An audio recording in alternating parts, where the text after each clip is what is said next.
SJ. Welcome to Mvskoke Radio, your weekly source for tribal and community news, interesting guests and discussions, plus a local events calendar.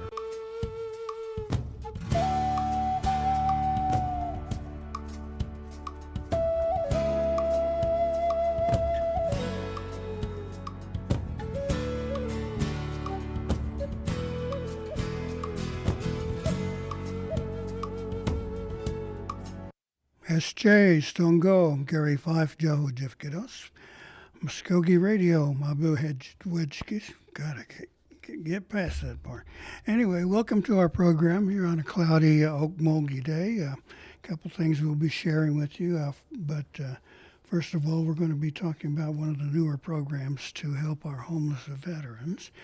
And we've got an old veteran from our new staff coming in to talk with us here, Kalia Berry. And she's brought Tay. Is it Tay? Yes. Okay. With her to discuss their program to assist veterans. Who wants to lead off and tell us what you do? I will. Hi, I'm Tay Berryhill. I'm the program coordinator for the Homeless Veterans Reintegration Program. We have been within for Creek Nation for at least 6 years now. Our main goal and objective is to help veterans who are homeless or at risk of homeless gain employment, and we cover all 11 counties for Creek Nation. Okay. And this is a newer job for you, Kalia. You left us to go to I did. The dark side.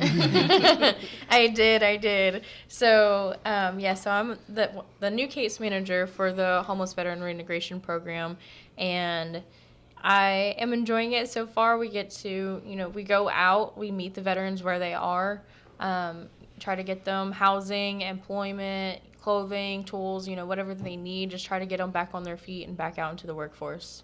Okay, and also joining us is our still colleague, our remaining colleague there, Morgan Taylor.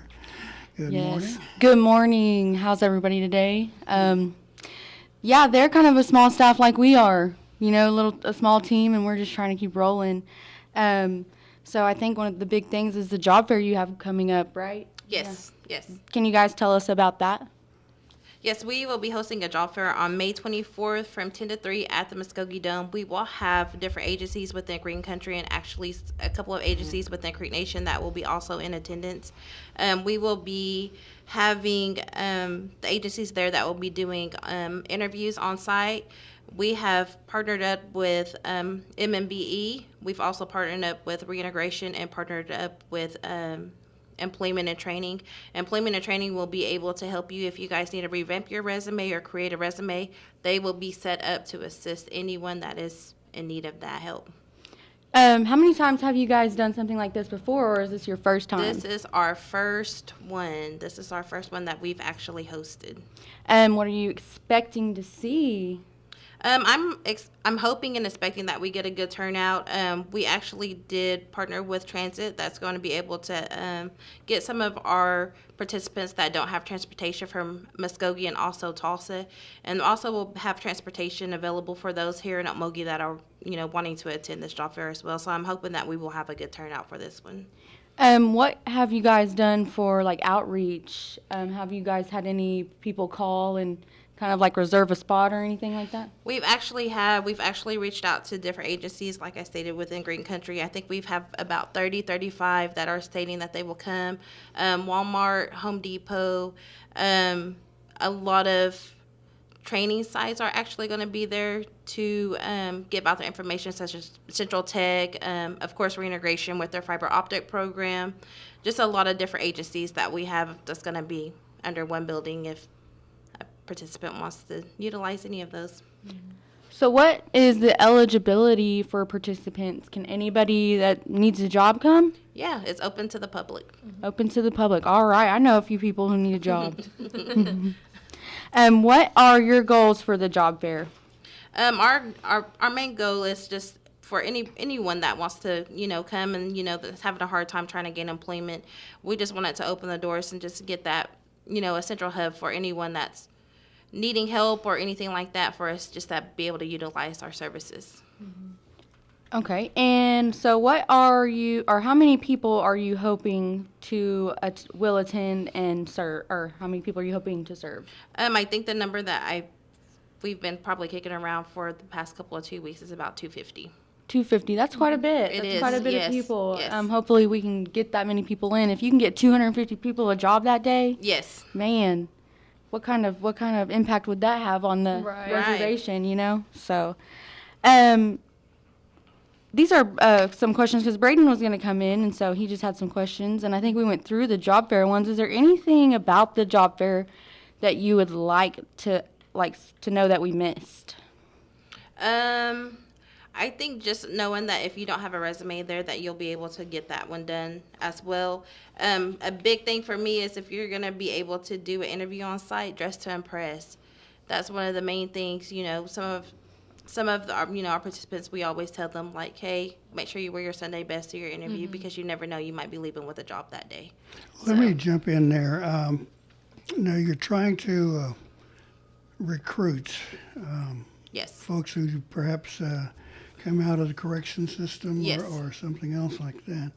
Now, when you say dress to impress, a lot of things come to mind that you do's and don'ts kind of thing. Right. So, And I was thinking, most guys right now dress comfortably. I mean, correct. shorts and sneakers Right. and a sweatshirt or Right. kind of a funky T-shirt, a baseball hat backwards.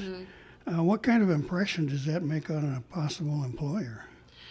Some of these agencies, they want you to be able to come in and show that you have, a lot of respect for yourself and, take pride in what you're doing. So that's one of my main things is when you come and you're wanting to do an interview, take pride of how you're presenting yourself so that you could be, a possibility for them to go ahead and recruit you for their team. Okay, Leah, do you agree there? Do you have any recommendations? Yeah, I mean, definitely just, make sure your hygiene is up to par. Wash your chibo before you come. It's summertime, so make sure you're wearing deodorant. But just, a collared shirt, you can go buy one at Walmart if you don't have them. Just, kind of dress up a little bit. Your job that you're applying for, that you're interested in, may not require that on the day-to-day. But first impressions say a lot about you. And, you say don't judge a book by its cover, but you do whenever you go in for a job interview. Like, that is, you're presenting yourself, you're selling yourself. So definitely, dress to impress, dress up. You may feel uncomfortable, but you're going to leave an impression regardless and make sure it's a good one. Not necessarily coat and tie kind of thing, but Right. Yeah. At least just like a collared shirt and khakis or, some black Dickies or, whatever. Yeah, I think today, like, some people get a little too cash with their, dress code and working, or, interviewing. Or even, like, I know that when I have had, like, court or something, I would see people in pajamas, and I'm like, why do you wear pajamas to court or church or, what I mean, Right. just out in public like that, really? I mean, I wear them to Walmart sometimes, but not all the time, y'all, just sometimes. right. When I was a kid, I mean, you go to church, you put on the little suit and the tie, and Mom and Dad would chase you around the house and make sure that you were dressed up. Yes. Flying on an airplane, you really get chic. Mom used to call it, she used to get cheeked up. I think our, what would we call them, standards have loosened incredibly. Oh, yeah, Yes. definitely. And I think COVID has a lot to play with that because everybody was home for so long and just kind of got comfortable doing their own thing. And so I think a lot of people were working from home, so they got used to just being casual. But now, we're able to go back into buildings and, like, be on site for our jobs. And so people have kind of forgotten how to dress business casual, anyways. And it's super easy to do. If you need some ideas, you can always Google it, and they'll, give you a little diagram or whatever of what is usually acceptable. That's taking pride in yourself. Yes. Exactly. Yeah, and I don't think it matters what job you're going for. Like, it could be, cleaning toilets. You should still try to show up and look nice for your interview. Right. So what I'm going to move on into some other questions. What is some of the challenging parts for both of you guys in these positions that you guys have? So you're a caseworker and you're the manager, director, Yes. right? Yes. So let's start with Kaylee. What about you? I think Some of the biggest struggles that we face is just being able to find enough resources to help our veterans. We have partner agencies that we work with, like the SSVF in Tulsa and Muskogee. It's a social services for veteran families. We refer a lot of our veterans out. Like for our requirements, if our veteran hasn't been incarcerated in the past year, then we can't assist with housing, but we can refer them to different, or like to Tribal HUD-VASH also, or HUD-VASH, and just get them assistance that way. So I think just being able to know what agencies are in the areas that we cover and how to get them the best assistance. What about you, Tay? I think one of the biggest struggles that we have so far is just, letting people know, like, hey, we're here. Letting people know, we're still active, we're still, wanting to assist in any way that we can. We've come across, like, a couple instances where we weren't able to assist, like Kaylee stated, just making sure that we have the resources on hand for our veterans that make, our job a little bit easier and able to assist them more efficiently. Yeah, I think that some people don't really know that where you guys are or how to reach y'all, because I know it's kind of confusing. You guys are actually located in Henrietta, right? And Yes. y'all don't have any other offices? Yeah, so right now we're actually located in Henrietta, but we are actually looking for or trying to find office space in the Omogi area. We are located at the reintegration office in Henrietta, but we will no longer be officed there after June 30th. Oh, wonderful. So Yeah. you'll be able to be... Right, we'll be able to be more efficient here in Omogi. Yeah. And you don't actually just serve Native Americans, right? No. So since we are on this grant's a federal grant, so we're open to any veteran as long as you're not dishonorably discharged and you have 1 day of active duty time on your DD-214, we'd be able to assist you on our program. Wow, I think a lot of people would be, eligible for that. That's a lot of, Right. that's a pretty vague kind of Right. eligibility criteria there. What are some rewarding parts of your job? I would say just being able to, lend the helping hand to someone to help them get back up, get on their feet, because the transition, so we deal with veterans, whether they've been out for 20 plus years or they just separated from the military. But regardless, everyone needs the help and assistance, make those connections to finding a job or finding housing, and just getting to where they need to be to, get back into being a productive member of society. I'm sure knowing that they're not sleeping on the street is like really a rewarding Yes. type thing Yes. for you. What about you, Tay? What's rewarding for you? I think just being able to help a veteran from, getting different resources for them, or, even being able to assist with, getting them employment. They just need a sense of feeling, or a sense of being. And as soon as, they see that they're able to, get back into society and they're able to, do what they're, need to do, because a veteran doesn't want to feel down and out. So, like, as soon as, we get him back accessibility, he's able to, feel like he's being able to be a more productive citizen. So, Yeah, and that's a hard place for them to be in. You know what I mean? Being kind Right. of like feeling like a hero to zero Right. type Right. thing. So, are there any stories from this job in particular that have left an impact on you? I know, Kaylee, you just started, but have you got anything going yet that you felt like you'll remember this forever? No, not yet. It's been pretty, cut and dry, same thing or whatever, over nothing super crazy yet. But I just want to say, within our program, we have 3 staff and we're all veterans. Go Air Force. And I'm the only Air Force. The other 2 are Army. So, but I think that's, good for us because we can make that connection with the veterans that we're helping also. Mm-hmm. And whenever you're in the service, like, you have that purpose. Like, you have a job, you know what you're doing, you know why you're doing it. And so, like, you find your identity in that. And then once you're separated from that, you kind of feel lost because you don't have that anymore. So I think whenever we're able to help them get employment somewhere else and find that again, I think it definitely helps and brings back that camaraderie too. Let me focus on that for a couple of questions. Mm-hmm. First of all, if you could assess the job market population, is there an average profile for people that would be eligible for your services? And 2, who actually is now coming in to ask for help? sort of define your population. If you So right now, so within the past 2 years, our population has decreased with more of the Vietnam era. We've had a lot of, Vietnam era veterans come to us, ask us for assistance just because, when they came back, they didn't have assistance. So right now, they're on hard times, so they don't even know what resources to even reach out to because they didn't get that. And so we've been able, to help a lot of our older veterans, gain a sustainability with employment and housing. So it kind of fluctuates, but right now, I think our biggest impact have been on our Vietnam veterans. Wow. Kaylee, who's coming to knock on your door there? Yeah, I mean, I would definitely say it's the older generation. I have been working with some newer, like recently separated within the last 4 or 5 years or so.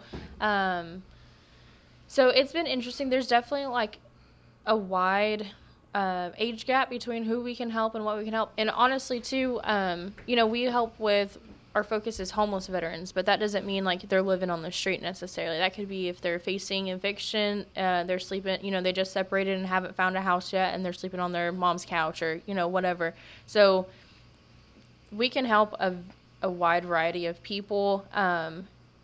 It just, getting our information out there so that they know that we're there and able to help them, I think is the big thing. But, yeah, we have everybody from Vietnam to 9/11 to, just here recently. So they don't have to be like in the worst case scenario. No. They can be like, kind of No. like up on the edge of that or Right. trying to prevent that from happening. Right. How many cases do you guys have right now? I think right now, so we got a late start with this grant. We did not actually start going out and assisting anyone until January 1. And so from that point to now, I think we have about 52 on our caseload right now that we're assisting. Wow, between 3 people. Yes. Mm-hmm. And Lord. we cover the 11 counties as well. And then we also cover Pittsburgh County and then A little bit of Shawnee. little bit of Shawnee, right? Yeah, so we cover a wide area for Green Country. Wow, so, and you just recently got Kaylee. I can only imagine Yes. how heavy you were Yes. running just a little bit ago. Yes. What is the greatest need that you're seeing for the in veterans right now? Housing. Mm-hmm. Housing, yeah. Right now, it's, a lot of things, can happen. You can lose a job and, go without a paycheck. And, of course, you get behind on bills. So, I mean, it's anything, is possible for you to become homeless. So, right now, the biggest thing is, finding housing for our participants. Would that be for a single person or Families. Yeah. I mean, just this morning I got a call about a family of 4. So, I mean, it's just a wide variety, Every day, and I tell Kaylee whenever she first started, like, every day is different, One day, we will have no vets, and the next day you will have 10. So, it's every day is just different, and we just go with the flow, and, we just do what we can for our vets when they call us. So when they call you, what do you guys do? Do you guys like respond and run out to where they're at? Or? So usually what happens if we get a referral, we'll call the individual, depending on, the needs that are going to be, need to be met. We'll set an intake with them. And I usually have my staff get with the veteran within 24 to 48 hours to start the process of us doing what we need to do for them. Now, I tell you, you've served, right? Yes. You were, I was Army, yeah. okay. Yeah. And Air Force over Yes. here. Off we go. Yeah. Now, between the two of you having experienced military service, does that assist you in making a connection with these people? I Yes. mean, the feeling is deeper, so to Yes. Like a vet's a vet. I mean, that's brotherhood, sisterhood. So it's like if a vet's down, like, of course you don't ever want to leave a man behind, and you learn that in any type of military service that you serve. So, of course, when a veteran reaches out to us, our hearts are more geared to doing what we need to do for them because, that's our brother, that's our sister, and we're not going to leave them behind and do what we need to do for them. Yeah, I agree. We've shared, regardless of when we served, we shared a lot of the same experiences. Obviously not everything, but we all learned to embrace the suck when we had to. Right. And so we've just, I think that's probably the best thing because we can use that as an icebreaker if we need to, just be able to, talk about our time in service, where we served, and then usually, we've overlapped at some point, went to the same places or whatever. So I think it's nice and easy to be able to make that connection. Being a veteran, has it ever been hard for you to seek help when you've needed it? Yes, of course. I mean, being a veteran, like, you don't want anyone to know, like, you're falling on hard times. Like, you were People look at you as really right. strong. So, yeah, of course. So, like, being a veteran, like, you're supposed to just endure what you need to do and figure it out on your own. I mean, that's pretty much like what was instilled in you when you went through boot camp and anything else. So, I think just, having that and not wanting to reach out for help has really caused, I kind of serve for the veteran population. So just for a vet to know, like, hey, we're here, we're a veteran too, we get you, we understand, you falling on hard times, everybody has, like, it's okay to ask for help. And I think, like, now that veterans are seeing, like, hey, there's more than one vet that's actually coming to you and you guys are doing what you need to do for them, I think just them knowing that has made it easier for them to reach out to us for assistance. I'm sure it's easier, like, that you guys are veterans, that they can ask. Yes. Yeah, Yes. it kind of, like, makes that, like, I don't want to ask somebody who anyone, doesn't know. right. Yeah. For former soldiers that are conditioned to embrace adversity, is it hard for them to adjust to civilian life? Oh, of course. I mean, especially, like, if you were in the Army for 10 years and, you were used to doing one particular job and you come out and that job's not available, you're like, well, what do I do now? Like, if you were used to driving a truck for 10 years and you come out and that's not available, like, it's not easier for you to do that and then just go to an office job. So I just feel like, we just need to kind of sit down and just go over, different options with the veteran when they come to us to try to, get them more familiar and more set with a job that's going to be, more fitting to them. So with this job fair, are there things that you guys can kind of, do that with? Yes. So, like I said it before, like earlier, like, we have different, agencies that are going to come out that are doing a variety of training, like CDL, they'll be there. We'll have, of course, fiber optic. Employment and training will be there. That will be going over their ONG course that they're doing. We have, staff that are going to be there to talk about welding school. So there'll be different agencies there that will be going over different trades that, not even a veteran, but anyone, would be able to assist or want assistance in that. So let me go further with that one now. You would have specialized skills Right. when you're in the service. What is that, MOS? Yes. Okay. And I'm wondering if some of those skills actually are transferable They to are, civilian yes. life. Because the reason an example comes to mind, I did a story on a job fair a couple of years back, and I sat down to talk to a young woman who had her daughter with her who had been serving in the Army. And out of curiosity, I asked her, what did you do? And she said, worked on tanks, changed big tires on trucks and things like that. I said, that's not something Yeah. that you're going to see too much Right. here in Tulsa or something like that. So those skills, that foundation, are they really transferable to civilian life? I mean, can the people you're recruiting find jobs with that kind of background? Yeah, I mean, that's another thing too, is when we actually sit down and we do resumes with them, we utilize, their MOS, the things that they did while they were in the military, for a job. Like, if they were working, on trucks, hey, okay, so there's a maintenance position. That would be great for you. Let's utilize some of your MOS to show these are your skills and your assets that you could bring to the company. So, like, I feel like they could be transferable. But then again, it just depends on what the MOS was while they were Yeah, in the there's service. not too much call for tank Right. repair. Right? Right. Do they feel like the job isn't as important? Yes. I Yeah. mean, I've had a lot, a lot of our vets that are like, I don't want to take a job at Brahms. Like, I'm too good for that. And, we got to explain to them, like, the best way to find a job is when you already have a job. And so I get, sometimes you don't want to suck it up and, take that. But, I mean, sometimes you just got to do what you got to do until you can find something better. take that step. You can't. Right. Yeah. Candia, what are your Small thoughts on that? Right, yeah. No, I mean, honestly, so whenever I was separating, I went through the TAPS program, which is a transition assistance program. And so during that, they kind of talked about, transitioning from military life into civilian life and how, whatever, so for the Air Force, it's an AFSC, not an MOS, but whatever. But whatever your job was in the military, regardless, there is some aspect of it that is going to transfer over. You just got to kind of figure out what that is in civilian terms versus military terms. Right. And so, and even if, you do transfer, you separate, you retire, whatever, you can always, go back in as a civilian or a contractor. If that's like, if you just really want to stay with the military, you can do that. Or you can work on, trying to figure out what the closest thing to your job is. And it's all about verbiage, honestly, like just trying to figure out how it translates. Right. Well, one of the things that came to mind was perhaps something with the Caterpillar tractor company. Mm-hmm. Yes. Like work on bulldozers. You know, they got tracks and Right. trucks that need tires changed.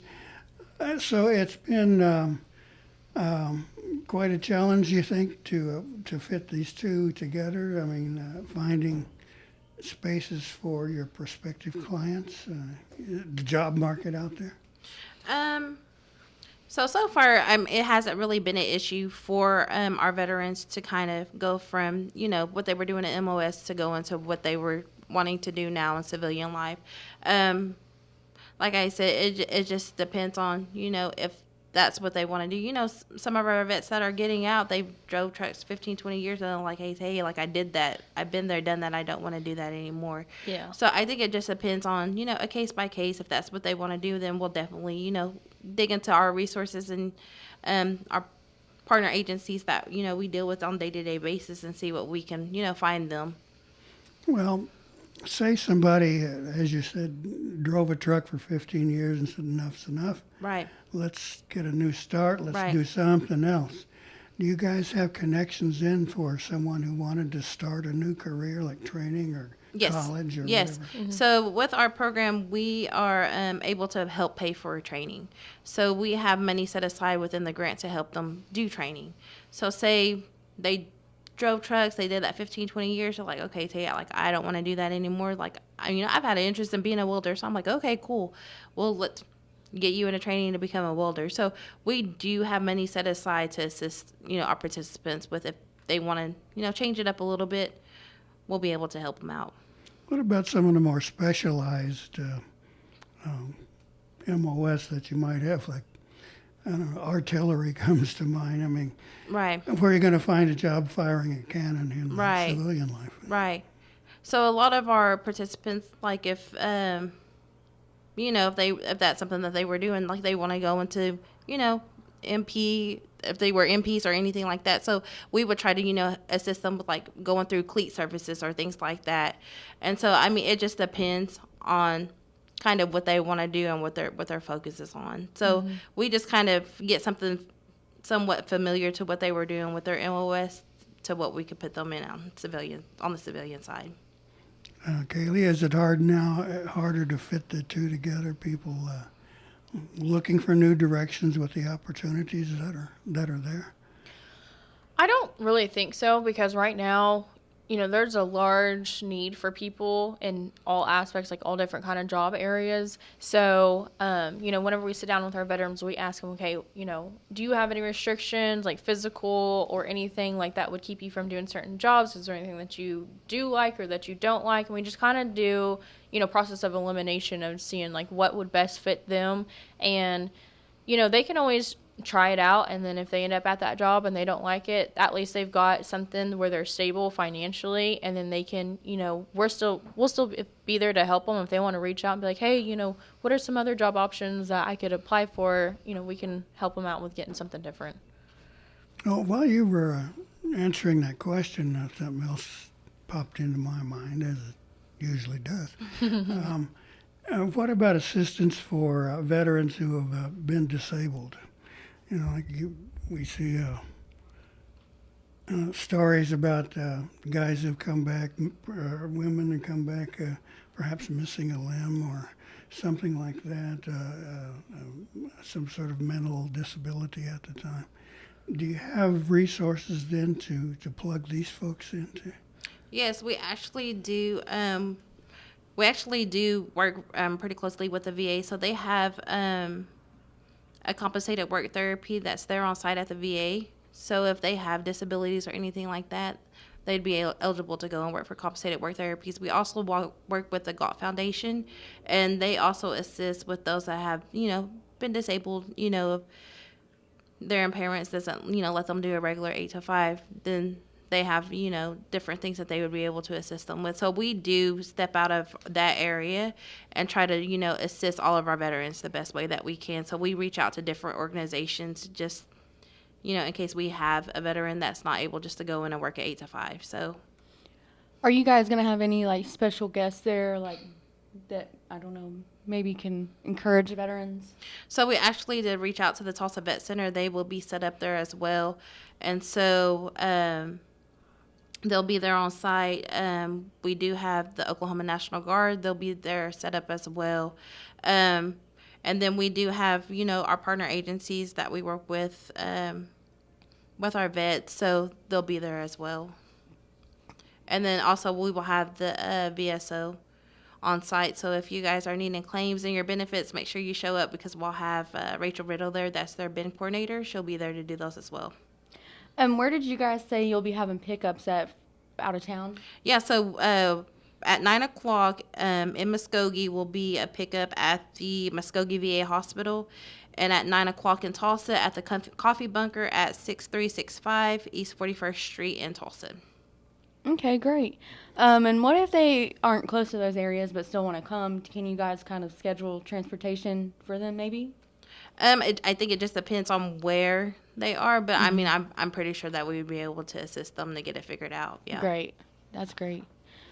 As the program progresses, are people becoming aware of these possibilities and you guys as a resource? I mean, are you becoming known, developing a reputation for assisting these veterans?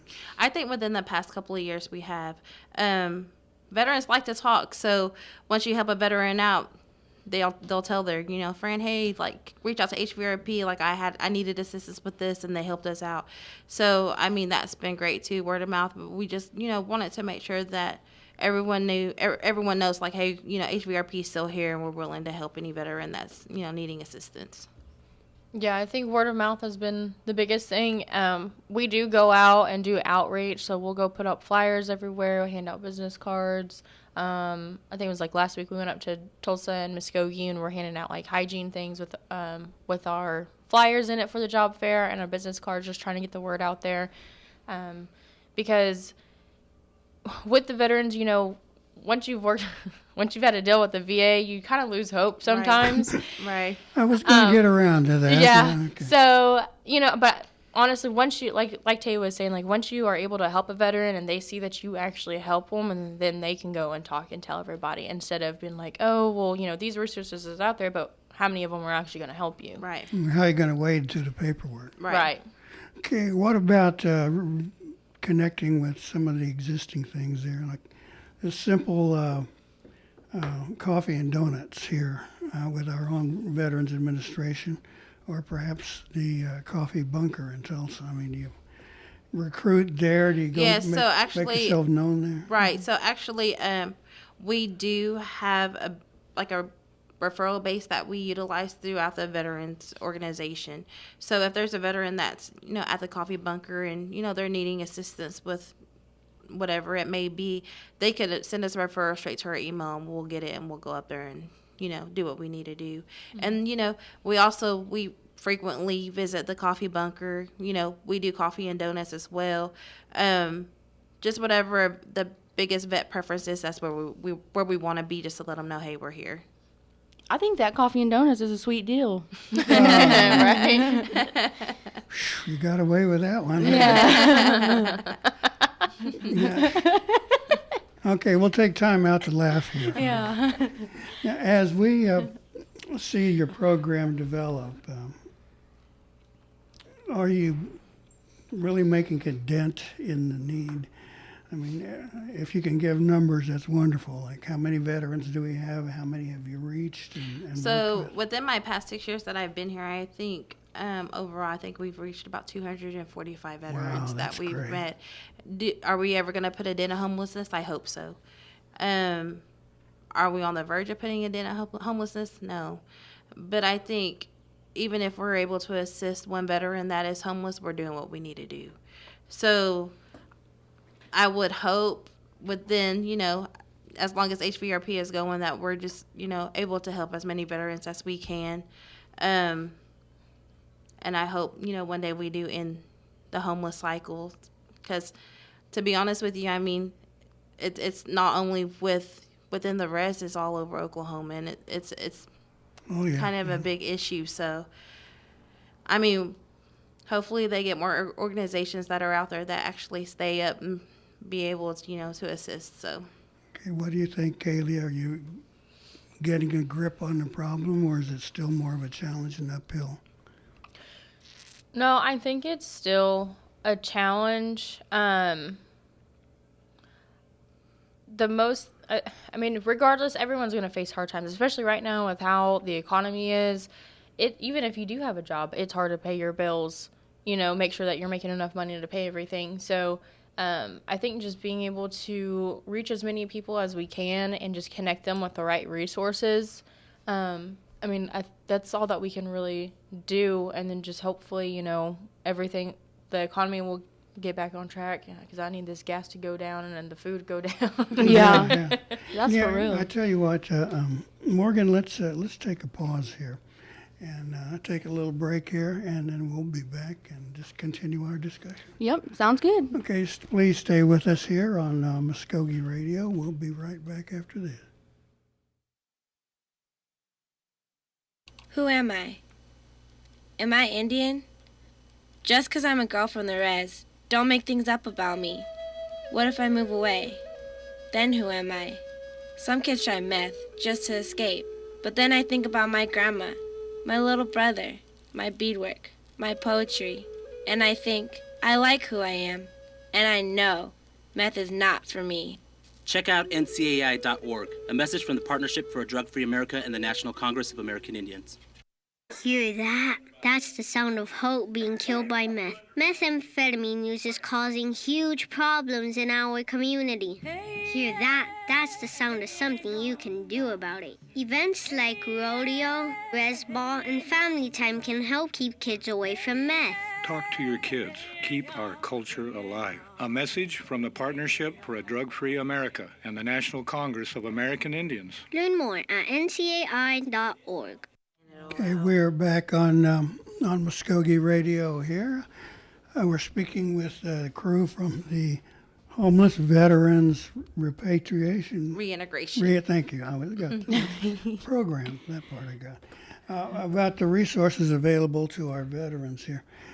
We've seen our veterans pop up in, excuse me, a lot of different important places, of course, and funerals and burials and things like that, and then parades. Let me ask you all about that. I know I got the first look at the uniforms of the Women's Honor Guard. Mm-hmm. I was really impressed. Those are gorgeous. Now, do you kind of parlay that into what you do?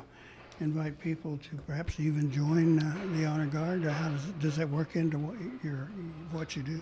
Yeah, so we let our veterans know, other resources that are available, and for the job fair, we are actually going to have the Women's Honor Guard that Estajadi Hoktaji Saladawa is going to come and open up for us. So, but that is one connection. Once we do get our veterans back on their feet and stuff, we want to let them know, hey, we have this Women's Honor Guard or the Men's Honor Guard, and, if you want to go and be a part of it, this is who you can talk to, because like I said, just being able to have that camaraderie and be around people who know what you've gone through, just understand, because it's two completely different worlds. So I think that helps them, kind of find their place again, too. Does the difference in sex have anything to do with what you guys offer? Or better yet, the response you're getting now from veterans, are there more men than women? Do you know why? Actually, no. Well, I know at first when we first started, we've had a lot of men, but just recently there really hasn't been a really, a difference in the men and the women that have been reaching out to us. So at first it was a lot of men that was reaching out to us, and I kind of feel like as a woman being a veteran, you have a lot more resources. You have family that you can reach out to. You're taught as a woman, to do what you need to do. And so I think, as a woman veteran, like if I was down on my luck, I would reach out to my family. And, some of these guys, they don't have family. Mm-hmm. And so I kind of feel like then that's kind of, what the issue was with more men reaching out now. But now, it's not really a difference. Yeah, I noticed like with men, like even if they do have families, they're like, you're a grown man. Right. Like you can do this. But it does get hard, anything can set you off, I guess you could say. Right. I think one thing too is, like with the older generations, like during the Vietnam era, World War era, compared to now, back then women didn't serve as much, like number-wise, compared to what they do now. Now it's pretty equal. Mm-hmm. So I think that's why we're not seeing that much of a differentiation, because a lot more people are veterans, a lot more women are veterans. Do you guys ever have any cases where you're like, okay, you're Mr. Difficult or something like that? Go ahead, Kaylee.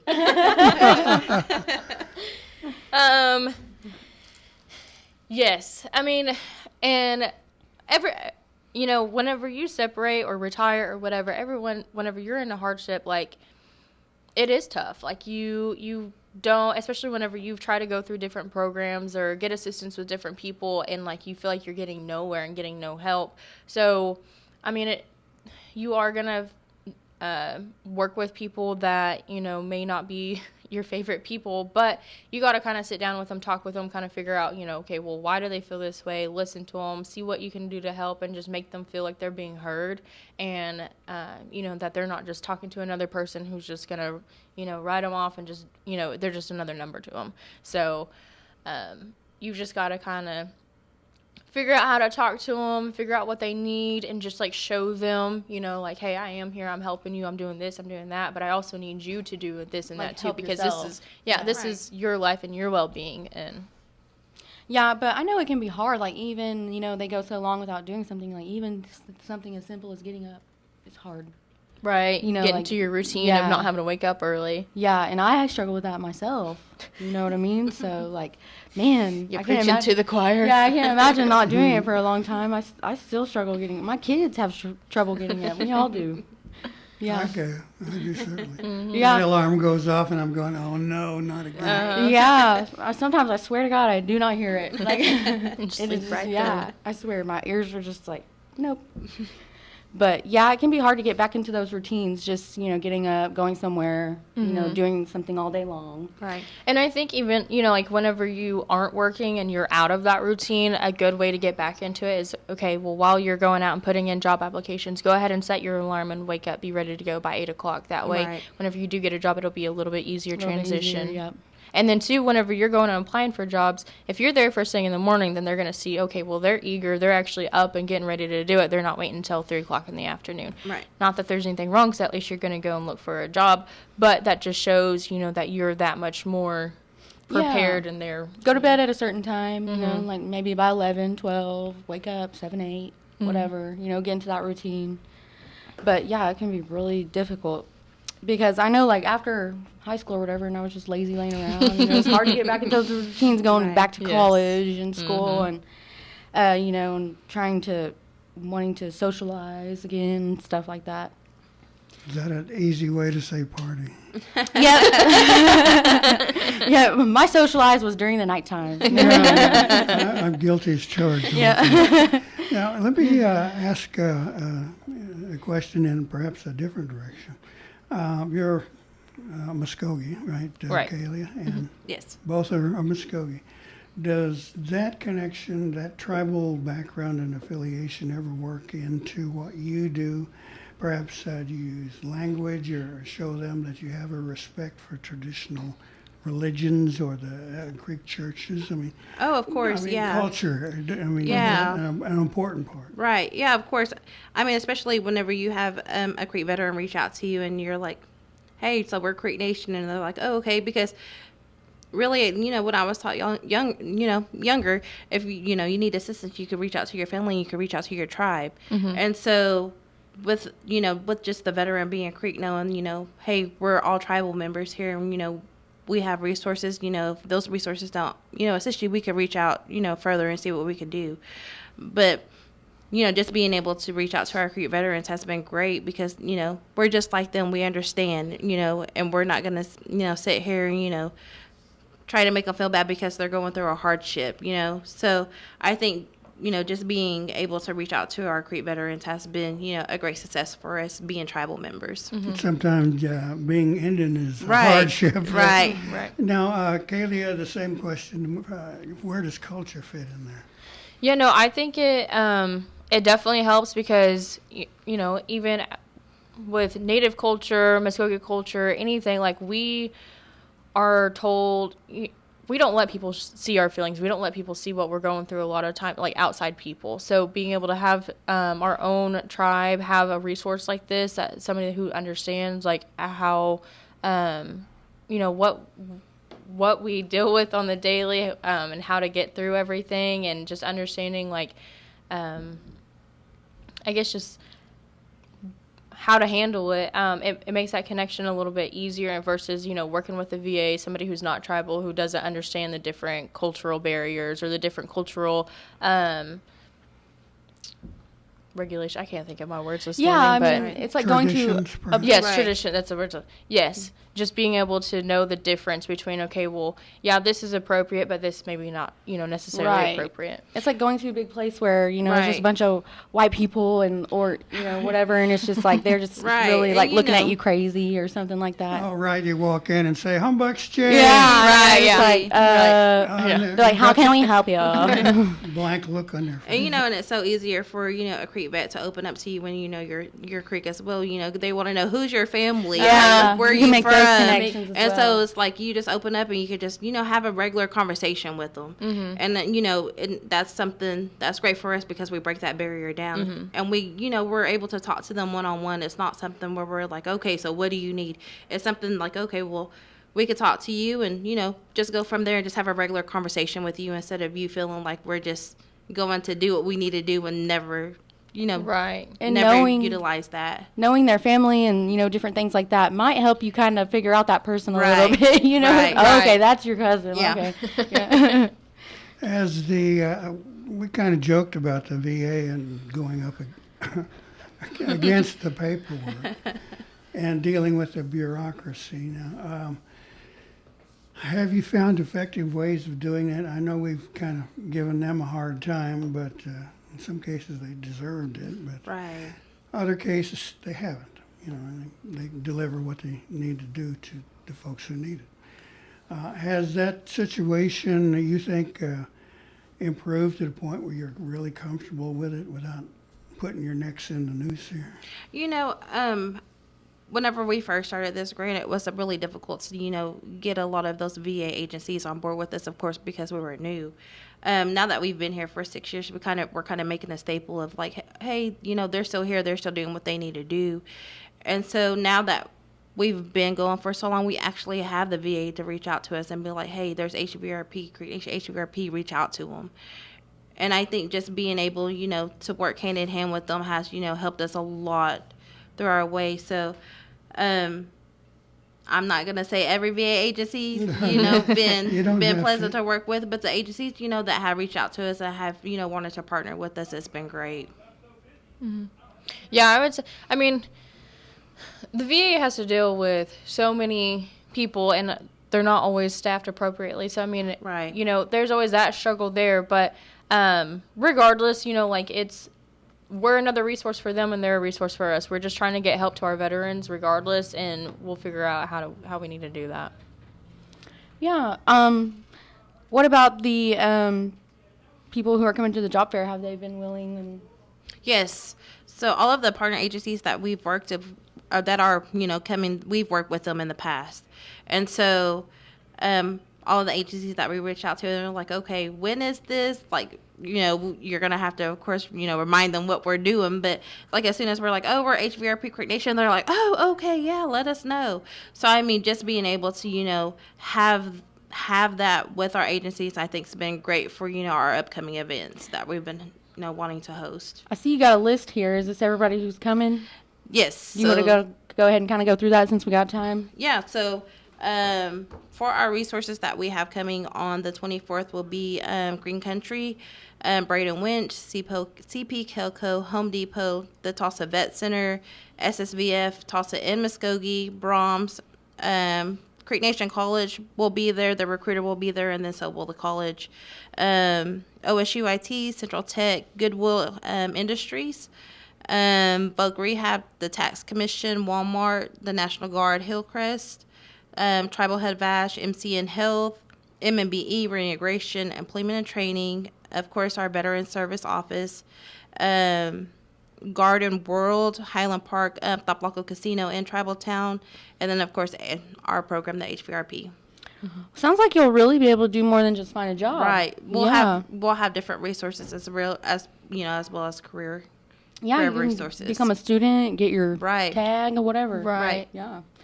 This is going to be, just to reiterate, this is going to be open to everyone, not just veterans. vets, right. Because, veterans, they got families, and those family members might need a job too, or they might need resources. Because whenever you're going through a hard time, you want to see what other areas or who else can help you get where you need to go.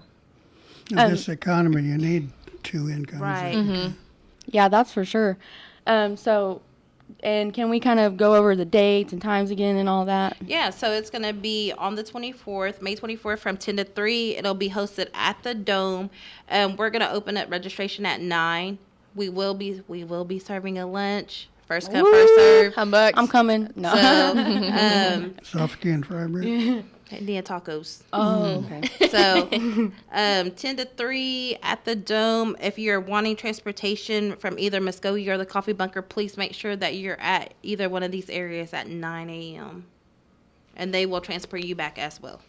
All right. And is there a phone number? So if you are needing to get assistance, of course, you can reach out to Kaylee. Her number is 918-758-7012. If you're needing to reach out to me to see, hey, I have this going on, do you know a resource? Of course, reach out to me. My number is 918-758-7014. Unfortunately, our employment coordinator is not here. He had a doctor appointment. Mike, I know you didn't have a doctor appointment. You didn't want to come talk on the radio. But his number is 918-758-7013. If you are needing assistance with resume, if you're needing assistance with, employment opportunities, give us a call and see if there's something that we can do for you. That's one of the tough parts of doing radio or any kind of media thing. Bashful Indians. Right. Yeah, it is. It really is. No, I don't sound good. I said, well, you don't worry about it. I'll do all the worrying. Sometimes they'll get on there and sound real shaky. Then after a couple of minutes, they start liking it. Yeah. Oh, it's not that bad. We're just talking. I also want to take this time to shout out my Aunt Rita. Today is her birthday, so happy birthday, Auntie. Happy birthday, Rita. Happy birthday. I saw her yesterday playing volleyball chair. Yes. Okay, where are we here? We still have a couple of minutes left. Do you have any events coming up beyond the job fair? Anything? We actually do not have anything as of right now, but we are going to, be getting together, of course, with our agencies that we partnered with on this resource fair, and trying to create something else, within the next 6 months. So we'll have something brewing quickly. How about the honor guard? You're going to be marching soon. Yes, so the Women's Honor Guard, we're actually going to be at the Tulsa Military Appreciation Night Friday. I believe that's for a soccer game or something. Oh, right, yeah. The new... FC Tulsa, yeah. Yes, that's what it is. So we will be there this Friday, and if y'all want to come out and support, I believe military gets a discount, or it might be free. honestly, you have to look into the details because I don't know a lot about that. Okay, well, actually, the team is doing pretty well this season, so it's a pretty good game to watch. Yeah. Exciting. Yeah. I love seeing y'all out. That's so cool. Yeah. Okay, now, as you have yourself dedicated to these programs, do you find time for your own life, your own personal lives? Yes. Yes. Yes. Oh, I have kids, so I'm not going to say that I have time dedicated to my own life. But, I mean, you know, That stopped other than, happening yeah, years ago. yeah. So other than the HVRP program, you know, I have a family outside of this. And, you know, I'm a homebody, so. Kaylee's Yes. never home. I'm never home. Morgan lives right down the road. She lives like a block from me. She passes by. I'm never Yeah, home. Kaylee's never home. Well, it's actually good to see you two together again. Yes, I know. This I missed incredible her. energy. Yeah, I was just telling Braden the other day. He said, "Do you want to go on the radio show with Kaylee?" I said, "Well, yeah, Of course. yeah, I got to." Since she's never home. Then he disappears, right? Yeah. Yes. Okay, let's see. What else are we going to do here? We do have a few announcements that we'll get to. We'll get to those in a second. But as Morgan had asked a little earlier, the logistics here. If someone wanted to get a hold of your office to talk to you about what you offer, maybe an idea of the services that are available, what do you tell them? Yeah, once again, the numbers that Tay gave, they can call 918-758-7012 to talk to me. I'm the case manager once again, so if you are a veteran or know a veteran that might need assistance or you just have questions about what all we offer, you can reach out. And then also you can talk to Tay at 918-758-7014. And then Mike, who isn't here, once again, he's the deals with the employment. He is 918-758-7013. Okay. Well, I tell you what, do you want to leave a last word here before we close up? I mean, a message out to potential recruits? Right. So we'd like to thank you for, you know, allowing this time to, you know, talk about our program. And, you know, if you're a vet and, you know, you're struggling, you know, reach out. So, I mean, we're here to assist you. If we can't do something, we'll find someone who can. So, of course, like, if you need a resource or if you know of anyone that needs a resource, please reach out to us because we're here to help. And come to our job fair, May 24th. Yeah. Food. Food, yes. Well, Muddo, ladies, for coming. Appreciate you. Thank you. Yes. Okay, squeeze those announcements in. Looks like we have the 16th annual Muskogee Language Immersion Camp coming up June 12th through 15th at the Sequoia Lodge in Hulbert, OK. 7th to 12th grade are under the age of 18. Enrolled Muskogee citizens can, actually it looks like the application deadline just passed a few days ago, but you may contact, if they have room, 918-732-7649. Okema Bound, the 2023 Muskogee Creek Nation Scholarship Pageant. That's usually the Miss Muskogee Nation and Junior Miss, I believe. Yep, at the Crystal Theater. Yes, it's at the Crystal in Okema. That's Saturday, June the 3rd, coming up soon. It is open to the public at 2 p.m. If you have any questions, give Luann a call at 539-286-4695. And we have a story coming up about that so read your newspapers on June 1st. Scholarship Foundation is hosting a 5K fun run / walk on Saturday, June the 10th. At the Muskogee Dome, it'll begin at 7:30, and the fun run walk will begin at 8:15. There is a $35 registration, and you will get a medal and a shirt. Call 918-732-7754 for more information. The United States Consumer Product Safety Commission has issued some information. Excuse me, this being the storm season, it might be, gosh, I can't get rid of that. Some information about how you should respond if you can. Using a generator safely, I think this main thing is put it outside. You don't want those fumes inside where you're trying to breathe and get past. You want to check your CO and smoke alarms, make sure they're in working order, and they do save lives. And there's really not a whole lot of excuse for not having them. If you're using a portable heater for any reason, you want to make sure that you've got it safely located, nothing connecting to it that could be flammable.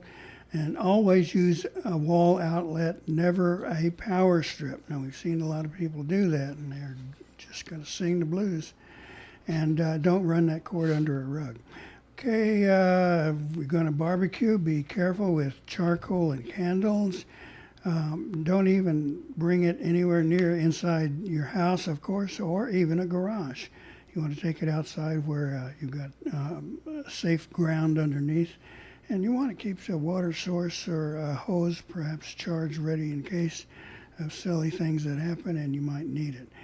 And gas leaks. If you smell or hear gas leaking, leave your home immediately and contact the local authorities. Okay, we managed to get through those. Gosh, it's been nice to see you guys joining us here. Yeah, Mando for having us. Yes. Yes, and also the Muskogee Nation offices are closed today for the rest of the day. It's employee appreciation, and I'm about to head to the Battle of the Bands, I guess. Let's see who's going to play. They're going to sing? Yeah, I wonder if there's going to be some recognizable bands there. I know Lance Gouge will be there. Okay. I gotta Yeah, shout I'll him out. recognize him. Now, speaking of bands, we have invited some musicians back to the show. Yeah, we have. You've lined up that wonderful Winnie Cooper for us. Yeah, she'll be here next week, so I'm excited to hear from her. She's got a lot of things going on, so. Yeah, gosh, she was good.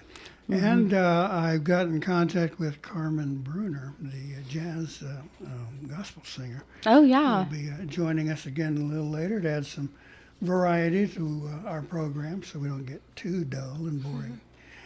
Other than that, that's all I can think of to say. We just have to wait for our computer to kick on our final music and we're out of here. Muddo, everybody. Muddo.